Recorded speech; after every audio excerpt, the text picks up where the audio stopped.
Hello, everybody. Welcome back. It's your host, Naquale, and I'm back again with another episode of Living in True Divinity. This is episode 3. Woo, you guys, I have a topic for you guys. So, today's episode is about how to raise your children to live in true divinity.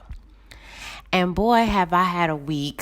Honestly, you guys, I pulled the energy for the week, and the week was Page of Cups energy in my tarot. And, I didn't know how that energy was going to necessarily play out in my week.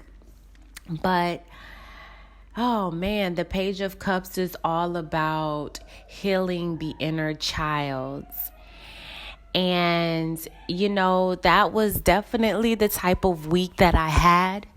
For those who don't know, I have a daughter who, reminds me a lot of myself when I was young. Very curious, very smart, very intuitive, very emotional. And, this week, we definitely got a chance to, learn more about each other and create space for one another to really express our emotions. And so, that was the type of week that I had. It was Page of Cups week, a lot of healing the inner child, and, just really even starting new creative projects. So as we dive into this episode, I want to be very clear, not every child is going to be the same. You have to know how to work with your child, figure out what your child needs. But 9 times out of 10, your children, the apple don't fall too far from the tree. So your children will demonstrate a lot of your qualities before you were able to grow into yourself. So it's important to pray for them. It is important to never give up on them. It is important to continue to teach them as they transition into new levels of their lives. Okay? So kids can be so draining and just, a pain sometimes, right? But we love them because they're ours, okay? So diving into this topic, we go back and forth with the idea of gentle parenting. What does that really mean for your child?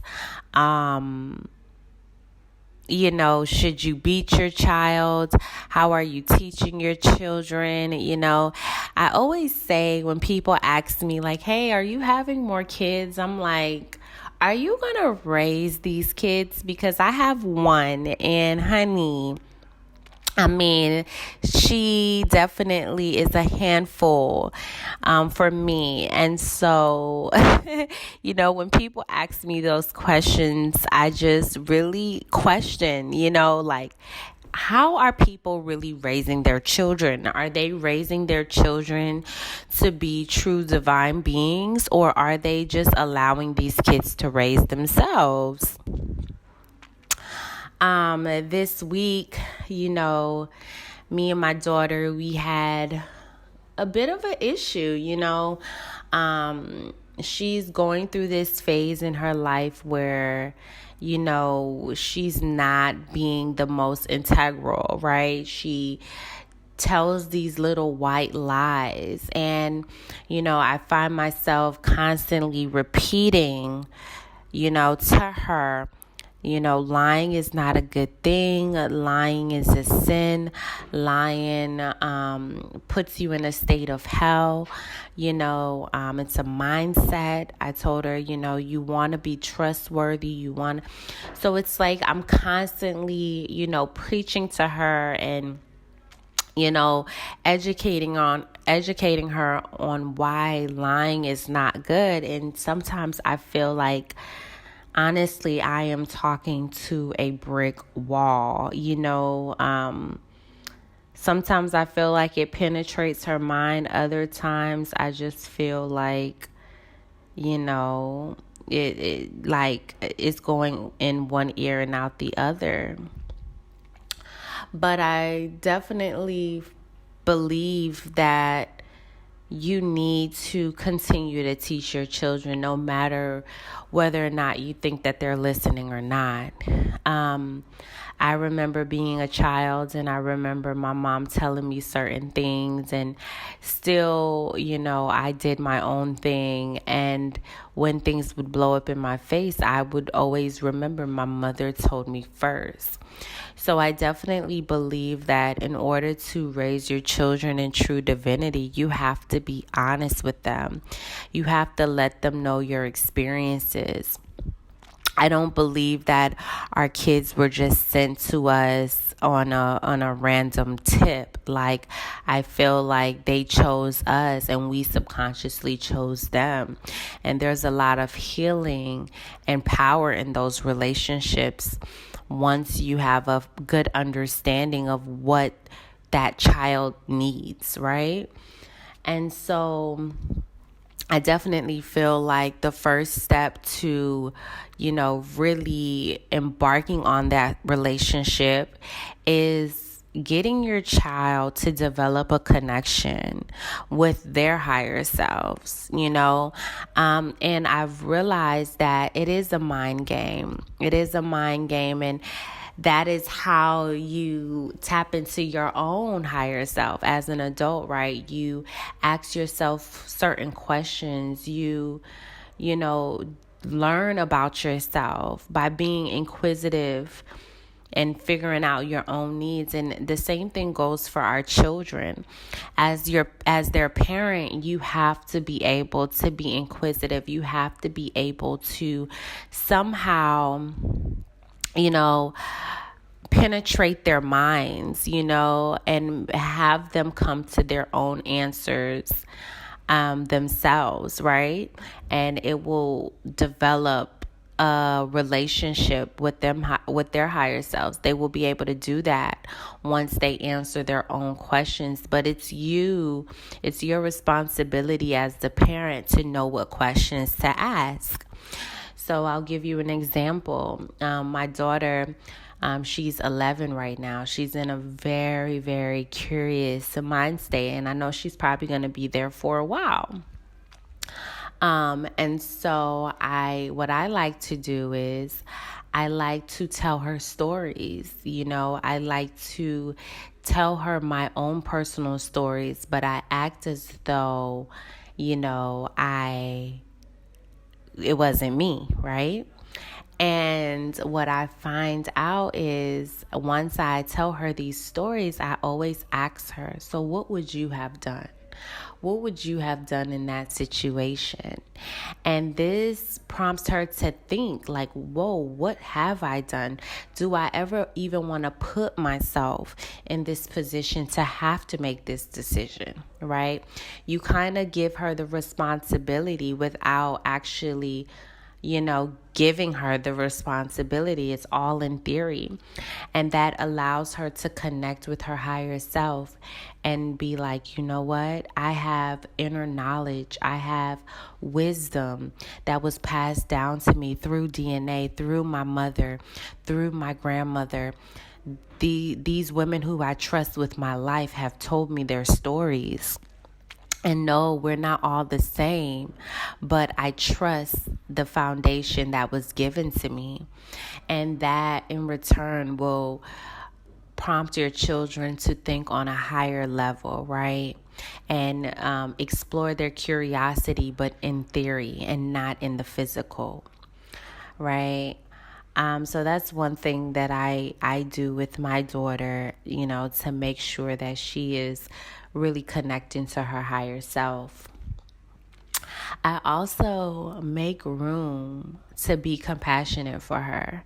It's easy to yell. It's easy to, fuss at your kids. And because, it gets frustrating. We're human, right? We have human emotions, human responses.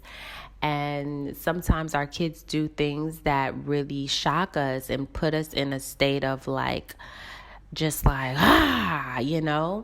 But I find that you must remain calm, just like our divine being remains calm with us. You have to keep the peace. You have to maintain the storm. You have to maintain the peace within the storm. And what I find is that being able to make room for her to be emotional, it kind of lessens the outbursts, right? So, one thing that I was thinking about implementing in our relationship is just daily conversations, right? Daily 10 to 20-minute conversations about, like, how was her day? What is making her upset? Allowing her to really explore her emotions instead of trying to control them, right? And saying, hey, stop crying, stop huffing and puffing, stop poking out your lip, stop having an attitude, instead of, constantly getting on her about how her emotions are presenting themselves. I give her a whole 20 minutes to be emotional and to communicate to me why she is frustrated, why, she feels sad, why is she angry, and I feel like as an older, somebody who didn't come from the older generation but had an older generational parent raise me, they never made room for that.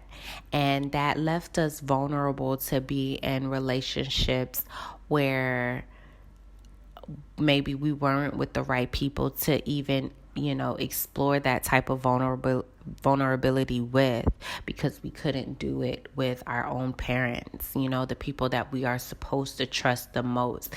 I felt as a kid I couldn't really be that vulnerable because I didn't feel like I was heard.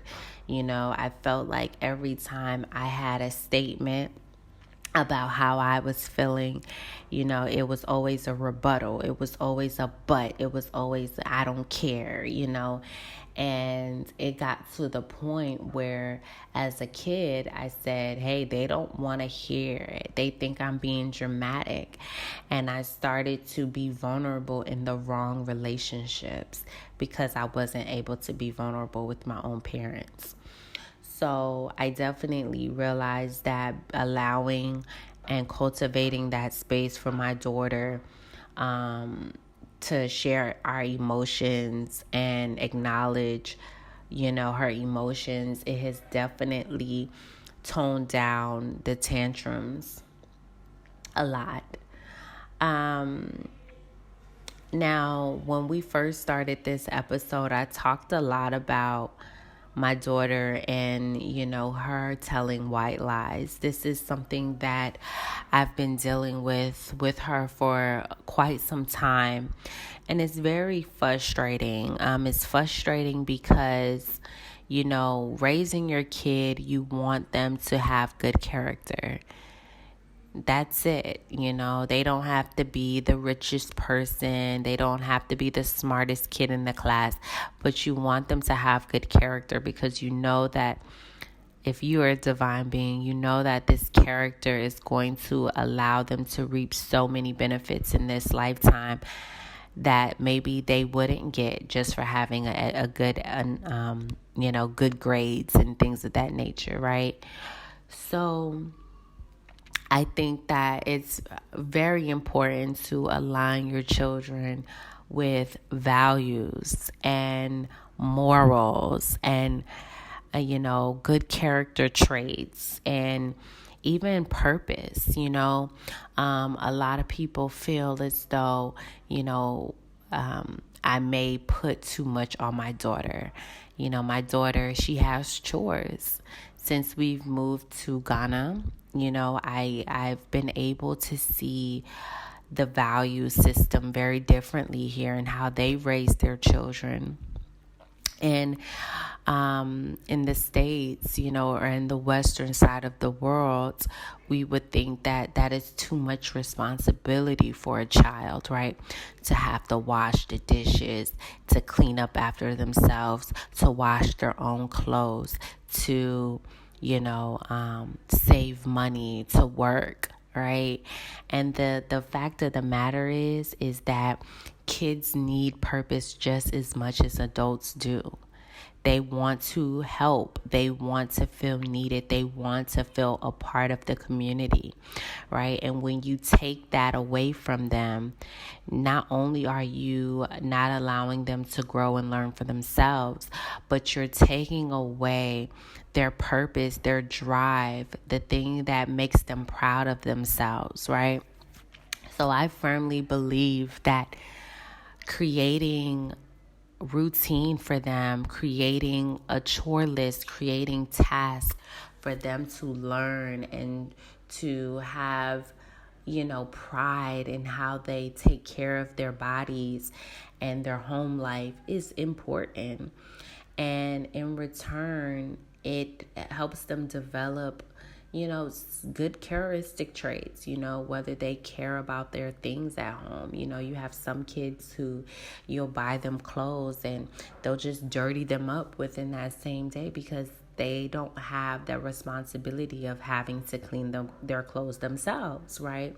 Meanwhile, I've noticed since my daughter has been living in Ghana and she's been able to, wash her own, do her own laundry, wash her shirts by hand, now she really thinks twice about how she maintains her clothes, which in return, she carries herself a lot better because there's a pride in all of that. There's purpose in all of that, right, for her.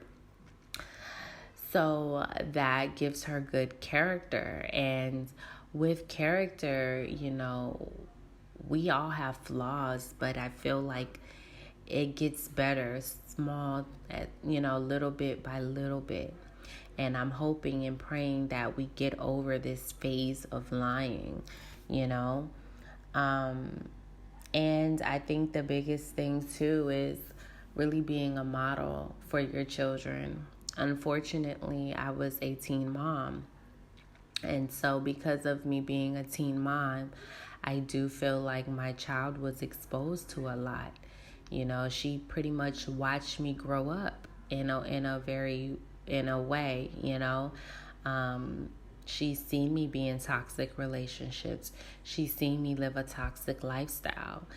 She's seen a lot that she should not have seen. And now that I have, experienced divinity and peace in my past and in my present, I have dedicated myself to being the best role model for her, and I've done that by, eating healthy. I've done that by not allowing her to be exposed to certain things, not exposing myself to certain things, whether that be TV programming or, certain friendships or, anything that would trigger her, to feel like, wait, my mom is still struggling to find herself, right? I have to be the leader. And so that's pretty much what I've been doing. And I would really love to hear more about how you guys are managing your children and how are you leading them to true divinity.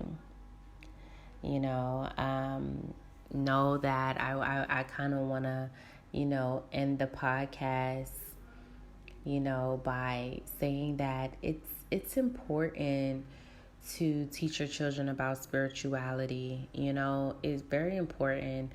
I have to say, when I was in the West, living in the West in the States, I kind of shielded my daughter a little bit from spirituality.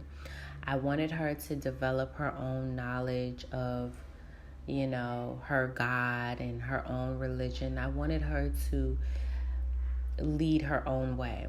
But I found that that was not a good idea, and that being that we share the same DNA, that she was going to feel connected to a lot of the things that I've been through and spiritually. And so I began to share my experiences with her, my spiritual experiences with her, whether that me talking about, the witchcraft that I've dealt with, the spiritual warfare that I've dealt with, how I've been able to heal myself through foods and herbs. I discussed that with her, and she has definitely embraced it. And now that we're living in the East, right, in Ghana, she has really been submerged around the culture and how spiritual the culture is, how they pray, religiously out here, how they, work with certain herbs and how they take spiritual baths. She's been able to see these things. And so she has this strong desire to learn more. And I'm excited for her in her spiritual journey and where that's going to take her. And so, yeah, I want to end this conversation, this podcast episode, by letting you know that, anytime that you are dealing with another person, right, or you're having a relationship in your life, you have to understand that things will take time, especially with children. And don't be too hard on yourself. Just really trust, all right, that you know what is best for your child, because you do. All right. And you have to set boundaries and you have to be firm, right? Just like our God is firm with us, you have to be firm with your children. And I would say, blessings to you. It is truly a blessing to carry and to have and birth a child. And so if you are blessed enough to have your own child, really take this responsibility serious. Take this position seriously, because your life and your child's life depends on it and the future generations to come. All right, so I hope you guys enjoyed this podcast. Raising children to live in true divinity can be very challenging, but it is rewarding.